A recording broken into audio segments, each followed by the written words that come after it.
इससे आराम मिलेगा। मैंने आपका काम और बढ़ा दिया ना मलिक जी, मुझे माफ कर दीजिए। हिकमत जी ने क्या कहा तुमने नहीं सुना?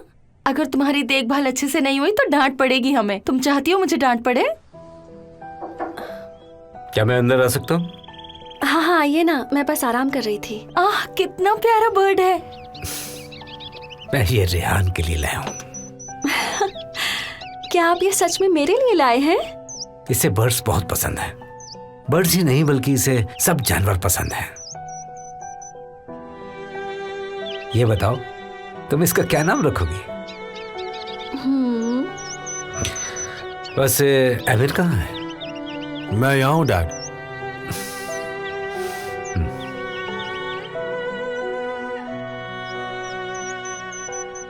हिकमत जी रेहान के लिए बर्ड लाए हैं। अब मुझे इसके लिए एक अच्छा सा नाम रखना होगा।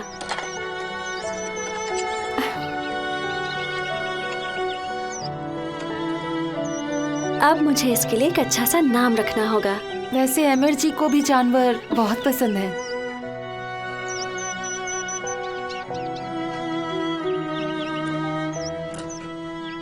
रेहान इसका कोई नाम सोचा?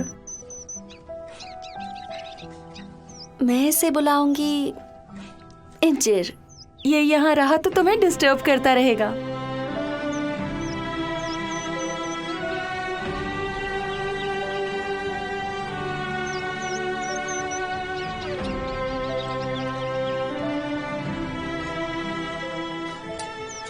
चलो अब मैं तुम्हें इसके साथ अकेला छोड़ देता हूँ ताकि तुम इंजिर के साथ दोस्ती बढ़ा सको।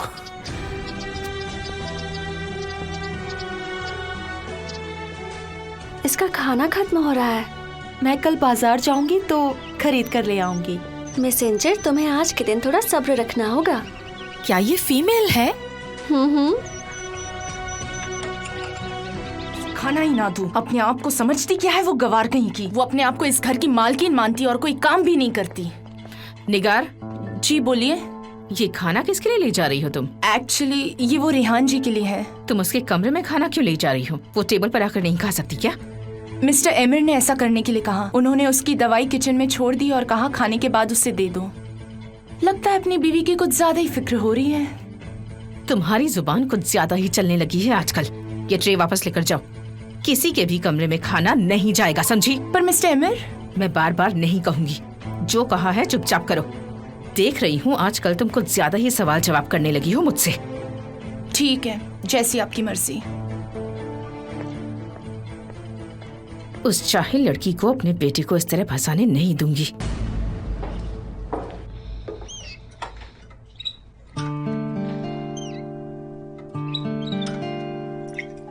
जल्दी ही तुम्हें और खाना मिलेगा इंजिर।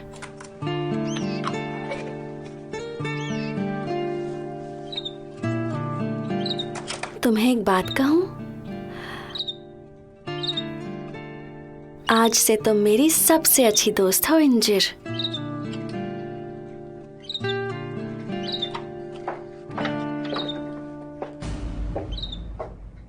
तबीयत कैसी है?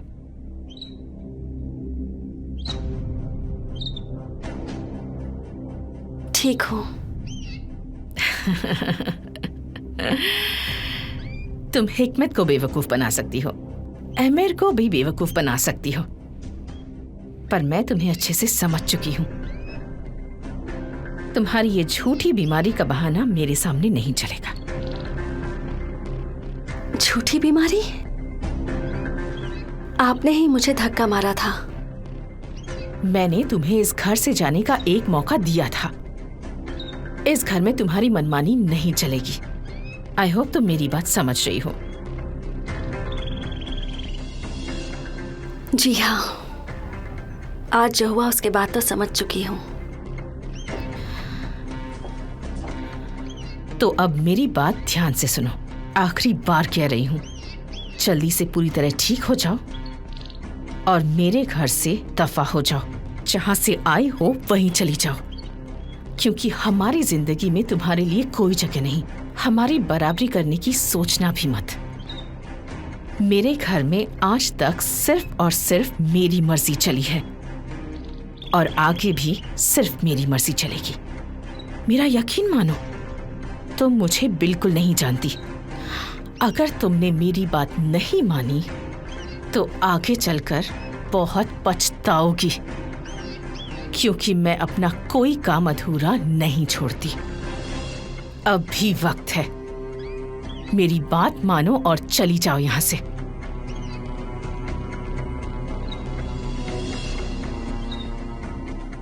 जावेदान जी,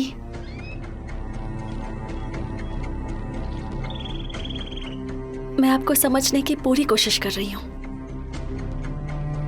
आप मुझसे नफरत करती हैं। आपने मुझे मारा और आपको लगता है कि मैं इस घर के काबिल नहीं हूं। ये बात मैं अच्छी तरह समझ चुकी हूं। क्या तुम्हें सच में लगता है कि तुम इस घर में हमारे साथ रहने के लायक हो? आप मुझे जानते ही कहाँ हैं। बस ये बात मुझे समझ में नहीं आ रही और मैं कभी नहीं कहूंगी कि आप सही हैं। मेरे लिए भी ये सब आसान नहीं है। काश कि आप भी मेरी बात को समझने की कोशिश करती। तुम मुझे समझाओगी?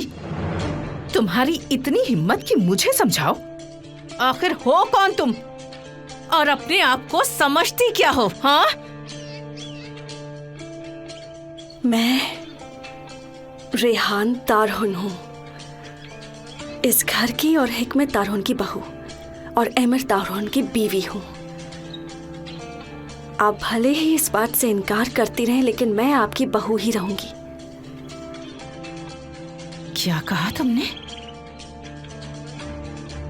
तुम मुझे चैलेंज कर रही हो?